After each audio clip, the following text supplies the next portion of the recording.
Dawnbringer, Book 1, Chapter 1, A Sky Above the Waves.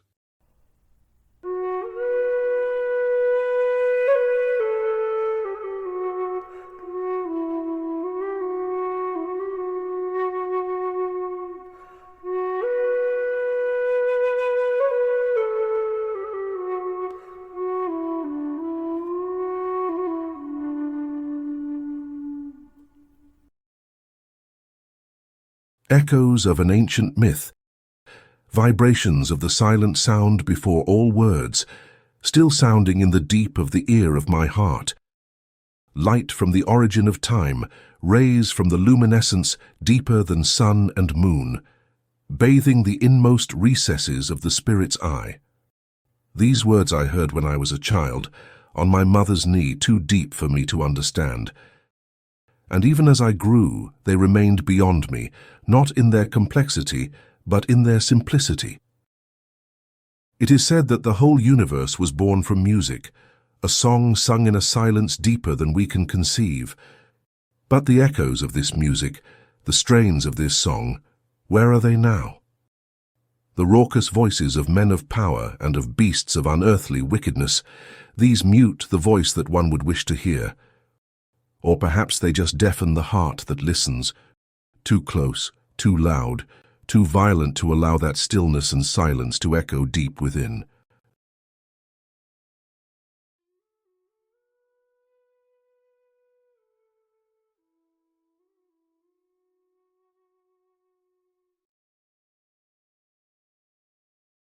Shipwrecked off the coast. Icy water surrounds me, suffocates my body like a coiled snake, and causes my muscles, my skin to ache and burn. I never expected to die like this, returning to the land of my youth after so many years away, and only to seek to do good to a hurting people, to a divided nation. And is this how it is going to be? I don't even make it back, sinking even as the coastline has come into view. Faced with the absurdity of this thought, I turn my body in an involuntary gesture of rebellion. Rebellion against death, or rebellion for the sake of life, and feel a cough arise from within as I expel the water I have taken in. And to my surprise, this cough, when followed by a desperate gasp of breath, is answered by air. I am breathing. With breath filling my lungs, even burning cold, icy air, my senses gradually return, and I realize that I am floating on my back, water engulfing me on every side. It is still water, but deadly. I open my eyes. It is dark in here, but not so dark that I cannot see. Wooden planks are visible just a few inches above my head. The ship has turned onto its side, and water has almost completely filled the hull. And soon, I'm afraid, the ship is going to be submerged entirely. Do I really have a chance to escape, to survive, to live? I am trapped in a sinking ship, so I fear not. But then again, with my body crying out in pain, I force myself into an upright position, and I feel my feet touch a solid surface. From here I wade forward, trying to get a feel of my surroundings. I was in my sleeping chamber, collecting my belongings when the ship collided, I suppose with a submerged iceberg, and I was thrust against the wall by the impact. That is when I must have lost consciousness. Now, by the dim light and the sense of touch, I know that the ship is almost entirely on its side, and that what was up now lies to my left, but under the icy water. So I must swim down and through it to get out of this sinking vessel. At the thought of this, my heart feels a surge of terror, a primal physical terror of the suffering of icy cold water, squeezing about me and suffocating me like a wicked snake, and the deep fear of death, of the end of my life before my time has come, before my heart has found true peace. But I swallow these fears and these thoughts with a lump in my throat, and knowing that I do not have much time, I dive under the water and press on. At first I try to keep my eyes open to see the way before me, but the cold and salty water is too much, and I find them involuntarily closing, so instead I must feel my way with my hands and with whatever interior sense of direction I still have, in the disorientation that threatens to overtake me entirely and force me into passivity. As I swim forward, My right hand pressing against the wooden planked floor which has now become a wall, I realize that I failed to retrieve any of my possessions, and that if I am to escape, I will have nothing but the clothes on my back. It is too late now. There is nothing to do but move forward, at the threat of my very life. I pass now through a door, sideways, and find myself in what I know to be a narrow hallway, moving slightly upward. This is a good sign, and my heart rises in hope, even as my lungs begin to ache for air, contracting involuntarily in a terrible sensation of deprivation. I pass through another doorway, and I find my head breaking through into air. My ears are suddenly filled with the soundless noise of the atmosphere of air that replaces the murky muffledness of being underwater, and I gasp deeply to draw in breath with these starving lungs. I pause for a moment, but I only allow myself an instant to gather myself again. I wait here, my shoulder against the wall, and my sopping hair clinging to my forehead and my face. I brush it away and realize that my eyes are still closed, whether from shock or from a simple lack of the realization that I haven't opened them yet. I don't know. I open them, and to my delight, I see a pale and dim light filtering through a narrow slit ahead of me, a passage to the deck, and beyond that stars. The sight of the stars twinkling and shining in their places in the nocturnal sky smites my heart with a surprising intensity, and I find myself laughing out loud without thought, a short but deep laugh, followed by profuse tears from my eyes. Life, life, I may yet live. Moving forward again toward the alluring light of the stars awaiting me in the sky, I rise up toward them. I fly, up from the murky waters, up from the sinking ship, up from death and loss in the depth of this wreckage of life and this domain of death, and seek to join my song with theirs, the song of the stars, sung silently since the beginning of time, in eternal harmony. But the songs of old tell of ancient strife, of conflict in the heavens, of stars rebelling against stars, of gods against gods, and of an earth plunged into chaos. With this sobering thought, my flight is halted, and I realize again that I am still in the icy water, wading slowly towards the sliver of night sky that is before me, with my heavy burdened heart and my hands covered with blood. But I press on, and soon the sliver of the sky turns to a wide expanse blanketed overhead, reflecting on the waters that surround me. The great night mist burns green and purple, the family of countless stars in the cloudy, swirling constellation that flames bright on this late spring night, and closer to us than this, the three-pointed garment of the goddess Ierendal, among the greater constellations of the other gods, the seven. She is peace and love, the harmony of unity and radiant fecundity, smallest of the divinities and lowest and yet most revered of them all. These thoughts, and more than thoughts, flash across my mind now as I pause in the icy water, my body exhausted under the wide expanse of open sky above me. And my heart spontaneously reaches out, not to the great presider Ierendal, god of might and justice, but to the mother of mercy, Ierendal. And I remember a song that my own mother sang to me from my youth, from the days before memory, when I was but too small to speak. Eldarien, remember to sing always to the tender mother in your heart, and when you can, with your voice, and never betray her kindness.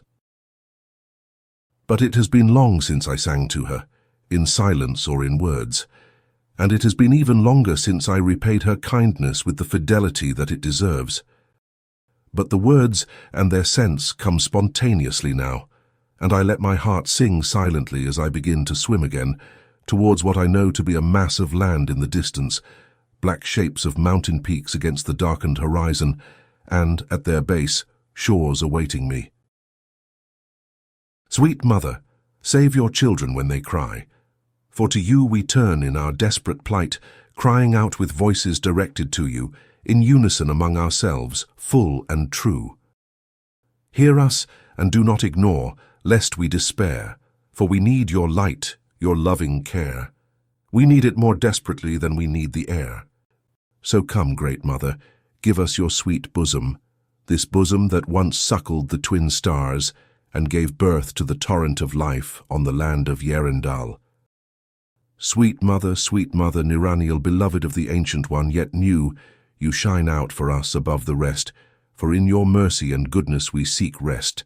Despise us not, but be kind to us, putting us not to the test, but welcoming us amid the storm, amid the raging seas to the abode of your goodness, amid the realms of Middle-est, from whence once humanity came as from your womb, and to whence it will return beyond the grave, the tomb, when the last sun has set and your star burns forever, brightest among the celestial ones, among the very gods.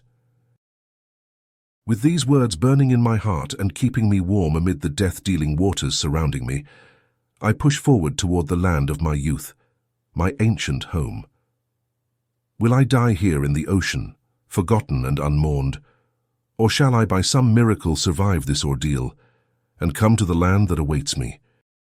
It is a land riven by strife and war, and by a plague even deeper, and which I come to aid in whatever small way I may.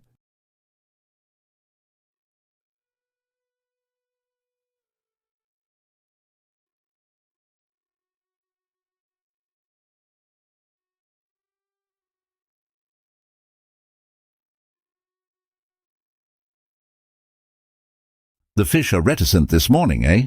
Old man Morloff says, as he leans back on the ancient stump on which his father and his grandfather used to sit, and which was passed down to him, if things such as stumps can be passed down. "What's that, father?" asks Mirand, his son, who sits beside him on the ground, idly holding his fishing rod without much thought. The boy was never much of a fisherman. Well, and now he is not much of a boy anymore, now is he, with a wife and 3 children of his own. Good thing that fishing is not the only business around here, and that the carriages come frequently on their way between this little town of Igni, a small port to the east and a hub of the lumber trade, and the great city of Brughill to the west. For what purpose, Morloff wonders, do the citizens of Brughill need all of that lumber? I said that the fish aren't coming. Morloff says again, with a hint of impatience in his voice. Something must have stirred them up. "Wonder what it could be," the son says softly. "It's a quiet day and the waves are hardly moving." The whispers of Hyliana, that's what they are. Her soft caresses on the cheek of the land. "Aye, father, that they are." Morloff pauses absent-mindedly as he switches his rod from his right hand to his left, and with his free hand scratches the stubble on his wrinkled chin. Wasn't there supposed to be a ship coming in from Elsador today? Indeed, a cargo ship full of supplies for the war effort. But it should have already arrived. It was expected early this morning, or even last night. Though it's never quite predictable how quickly the waves and the wind will bring the ships into port. Maybe the boat is still out there then. The father muses. Delayed on the waves. "I'm going to walk out to the pier," says the younger, eager for a chance to stretch his legs and do something other than fish. "Perhaps I'll catch a glimpse of the boat and we can watch it coming into port." If you insist, son. Morloff says quietly. I guess there's no arguing. But remember, there are only so many hours in the day. "I'll be back soon." With this, Mirand hurries away along the shoreline to the south, where the mooring for boats lies, a small wharf with only space for one large barge and a few small boats. The morning air is cold, but the sun peeks through the clouds over the ocean to the east and shows her warm and consoling face, sending countless glimmers of singing light over the face of the sea, glimmers too brilliant for Mirand to take in with his frail vision. Shielding his eyes from the light, he picks his way over the rocks littering the beach and around the logs that have washed up during the currents of numerous days and nights, obeying the ceaseless rhythm of the sea. It takes him a few moments to notice that there are a few more logs than usual, more than there were the previous day. No, these are not logs. They are planks of hewn, formed, sanded and treated wood, but now broken and littered about the beach. What is this? Mirand thinks to himself, as he looks about the beach for anything that would give him an indication of what happened. But he does not have long to think, and he follows with his eyes more than he follows with his mind. Clearly, there are signs of a shipwreck, bottles floating in the shallows between hills of grey sand, clothing and other miscellaneous items jumbled about as if tossed off by a careless man ready to throw himself into sleep and unwilling to arrange his belongings in an orderly way. But among all of the signs of wreckage, Miran's eyes are drawn to one sight, a human figure lying face down in the sand and rock with a slab of wood clutched tightly in unmoving arms. "Oh, by the 7 divinities!" cries the fisherman and leaps forward to the figure. Without second thought, he turns the body over and looks deeply into the face of a middle-aged man with worn features, visibly having weathered many sorrows and much strife, and yet also bearing, even without consciousness, a touch of softness. The figure is breathing, and air whistles lightly through slightly open lips and moves the hair of a short but thick brown beard. Miran, still without thinking, pries the life-saving bark of wood from the man's arms and hoists him onto his back. "Well, this is the catch of a lifetime, isn't it?" Miran says to himself, and then is astounded at his own disrespect or his humour. "It's the catch of your lifetime, friend. Let us only pray that you survive. It's a wonder you're still breathing. The water must have been terribly frigid." The unnamed man remains unconscious for the entirety of the trip along the shoreline to Morloff, and then, as the two fishermen together climb the hill to the village and to their homestead. The latter is simply 2 log cabins facing one another at a 45-degree angle and sharing a yard with a low plank fence and a little vegetation, but only what can grow in this cold region, with a short spring and summer followed by a harsh autumn and a harsher winter. Snow blossoms, merry-weather heath and targ root, with a row or two of potatoes. Inside the house of the younger fisherman, they lay the man on a bed and kindle a roaring fire in the hearth near him. His clothing had already dried by the time Miran found him on the beach, but they consider removing it and replacing it with something cleaner and warmer, but abstain for the moment, hoping that he will soon awake. And their hopes are not disappointed, as within a matter of minutes they hear a sharp intake of breath, followed by a groan. Without opening his eyes, the man begins to speak, not in a clear voice, but in almost indecipherable mumbles. Belendia na elen niranye tudan melen. Hasyati. The fishermen look at one another in confusion. The mumbles were audible enough to be heard, but they remain unintelligible nonetheless. A foreigner, perhaps? Morloff whispers, again scratching his stubbly chin. "I don't recognize the language," says the son. "It doesn't sound like any language I've ever heard." Well, you've never even left this town, my boy. "That's not true. Replies the former, indignant. I've been to Brugg Hill on business and for my marriage to Cillian. And then there was that time that little Elsa needed the doctor, and we brought her, remember?" Hush, son, says Morloff. "What?" Our guest is awake. Miran turns to look at the man and finds him silently looking up at his rescuers. His eyes are a deep and rich blue, sober yet kind, and yet difficult to look into for long. Miran soon turns his gaze away. "Welcome," Miran says. "Looks like the gods were watching over you and fished you right from the sea." Well, my son here fished you from the sea, actually, Morloff interjects. and carried you all the way here at that. Thank you. The man on the bed whispers. I take it I am in Igni. "Yes, indeed. Replies the younger fisherman. And you are welcome. For the saving, I mean. And I expect for other things besides. You are in our home, after all."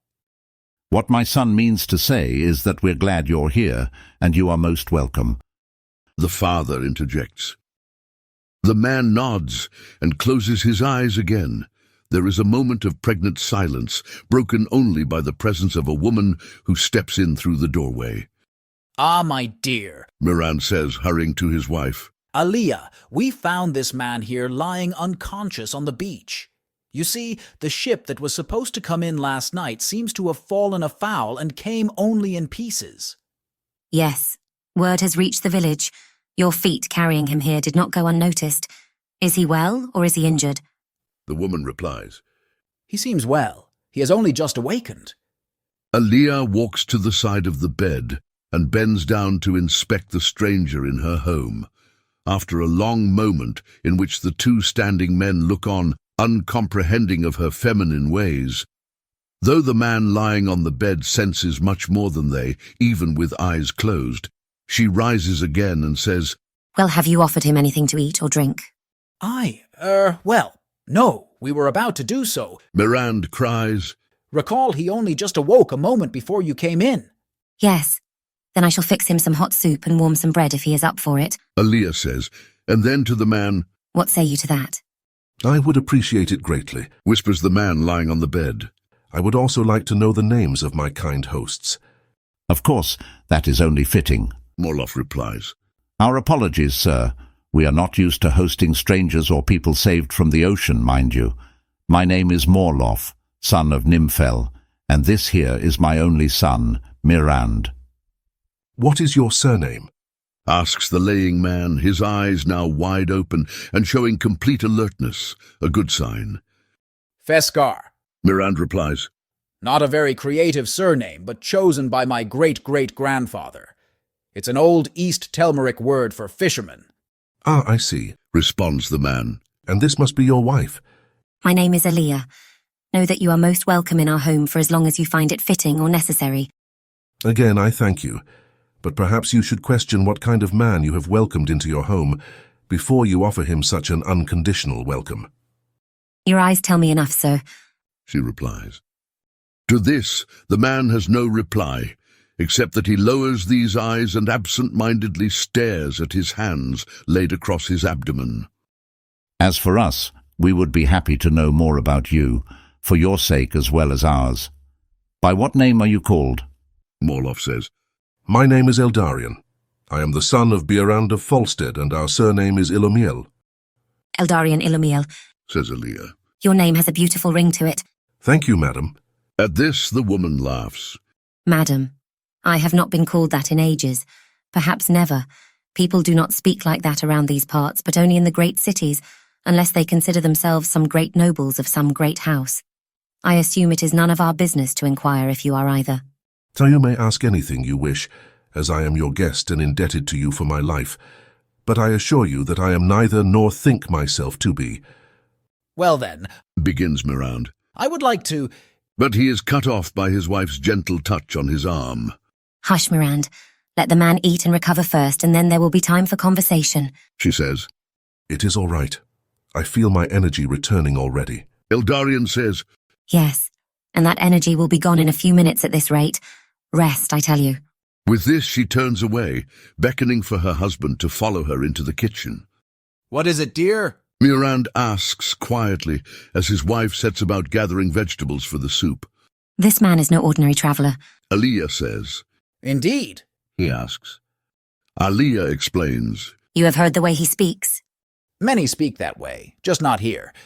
You may be right, but you have surely seen the nature of his clothing and his arms and the knots in his hair. The what? The knots, you fool. Don't call me a fool. You're right, I am sorry. She says with a sigh. But he has the marks all over him. The marks of what exactly? Mirand asks, trying not to reveal the degree of his ignorance. The clothing he wears was designed to go under a suit of plate armour and covers a chain shirt. And his arms have not the shape of an ordinary labourer's. It is not brute muscle he has, but toned strength. So you're saying he's a warrior or soldier of some kind? And not just of some kind. Aliyah replies. Ordinary guards and infantry fighters do not wear plate mail. I see. And his hair? The braids? Not just the braids, but the knots at the end. But I'll let him inform you of their meaning soon enough. For now, let's get to work preparing him something to eat. Aye, but do you think perhaps he's dangerous? I wouldn't suppose so. We will be cautious regardless. He will stay at your parents' house tonight, and we'll let him in here, around the children, only during the day. I suspect he won't want to stay long. So many secrets. Soon enough. Remember that I was raised in the city before we met? Are things really that different there? Mirand asks. Yes and no. Aaliyah answers. They shouldn't be. But there are a lot of things that we build up around ourselves which shouldn't be there. It seems to me that this man is running away from some of those, or perhaps from all of them. Eldarien eats the soup which is brought to him very slowly, cradling the bowl in his hands and sipping on it, as if its very proximity to him and the warmth flowing from it is permeating and loosening his frozen bones and bringing life to his body, which was not long ago at the point of death. His hosts refrain from asking questions as long as there is still something in the bowl. The two fishermen try to act occupied with something meaningful, though they do not fail to give the impression of hovering around their guest in anxious expectation. Aaliyah has gone out to the children, who play noisily in the yard and can be heard softly through the walls and windows of the house.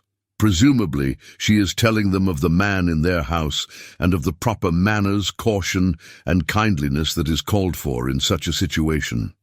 When at last she comes in again, Eldarien is finishing up the final bit of food in his bowl, which he then hands to her with a deep bow of the head, a silent thanks worth more than many words. "It is time, I presume, that we talk?" He then says, looking at those present in the room with him. If you feel up to it. Morloff says. It would be a comfort to us knowing who and what kind of man is staying with our family, as you yourself said. "I assure you that you have nothing to fear from me, any more than you would fear from any man. What I intend to say, rather," Eldarien adds as if struggling for words, "is that I mean you no harm." Tell us from whence our guest hails. Aaliyah says kindly, though with authority. "Originally or in the immediate present?" You are from Telmerion, are you not? "That much is obvious. My speech and my manner is the same as yours. I was in fact raised in a village not unlike this one, and in a humble home much like this." The name? Mirand inquires. "I think I mentioned it before. It was Falstead," Eldarien answers. "though it exists no more." The others do not say anything, and so Eldarien continues. "I was raised in toil and in play, and taught the ways both of speech and of sword by a dear acquaintance of the family, whom I also considered a personal friend." Mirand suppresses the desire to look at his wife to see her reaction. "When the days of my youth found conclusion, I moved on and soon began to make my living with the blade." You were a mercenary? Morloff asks. "I suppose this is not exactly a consoling introduction." Eldarien says gently, with a subtle expression which conceals innumerable emotions. "But no, I was not, nor am I, a mercenary. What then, a soldier? Mirand suggests. I was employed in the service of the Imperial Army and eventually found myself stationed in the hinterlands of Tel Velfana. That is the immediate place from which I now hail." Eldarien is quite aware that these words could have made his hosts tremendously uncomfortable, and so he adds, "I no longer align myself with the Imperial Army. You can see me now as any other man." Worry not, friend. Aaliyah says. We still believe in the goodness of the Empire, even though the strife that rends at the heart of our nation does not leave us untouched. "Well, that is a difficult thing to believe." Eldarien sighs. "We did terrible things there, in—" We have heard distant echoes, says Mirand. but little has reached us, as occupied as we are with the ill here at home. But let me say, just be glad that you were only following orders. "I was in fact a captain." Eldarien sighs, involuntarily lowering his eyes. There is a moment of dense silence as the import of these words is weighed by each of those in the room. "But yes," Eldarien continues at last, breaking the silence. "I was only following orders. Yet sometimes orders must be disobeyed in order to follow the deeper certainty inscribed in the heart. And this I failed to do." Aye, but here you are now. Morloff observes. "Yes, and I vow to never disobey that deeper truth again, no matter the cost." Are you safe? Aaliyah asks. Eldarien raises his eyes and looks at her. She is moved by the impact of his gaze, which bears in it a sadness perhaps deeper than she has ever seen. "Are any of us safe?" He says at last. If you ask whether I defected, the answer is no. At least I submitted my formal letter of resignation. But after 6 months without an answer, I departed from my post, unable to abide by the orders that were coming from the general, passed down to him, I believe, from above. I asked my men to come with me, but most refused, and the few who did, A shadow passes over Eldarien's face. found their tomb in the depths of the ocean. I'm sorry to hear that. Alia says. Eldarien nods gently. And I am sorry that it is so. If this is too painful for you, Miran suggests. we can continue this conversation later. No, it is fine. Eldarien replies. I have already witnessed too much death for one lifetime. But please let us turn to other matters. The others nod silently. Despite what I have told you, I return to my homeland not in flight but in response. There is great need here, and I wish to be of assistance in whatever small way I may, and I hope not with the blade. But we are in a civil war, Morloff cries. and you are a soldier, a commander in arms. Do you expect to sit by and refuse to take sides? I do intend to refuse to take sides, Eldarien replies. but I hope to do more than sit by. Surely there is some service I can render to the people of this land, as humble as this service may be. Your sword may be needed yet, Alia says. though not in the way that you fear. Indeed? Eldarien looks at her again, curiosity in his eyes. There is a threat to life arising perhaps greater than that of civil war, more death-dealing than either the Imperial or rebel armies. There are hordes of a different force, and a danger much more unpredictable. Eldarien nods his head silently in understanding and says softly, I think I know of what you speak.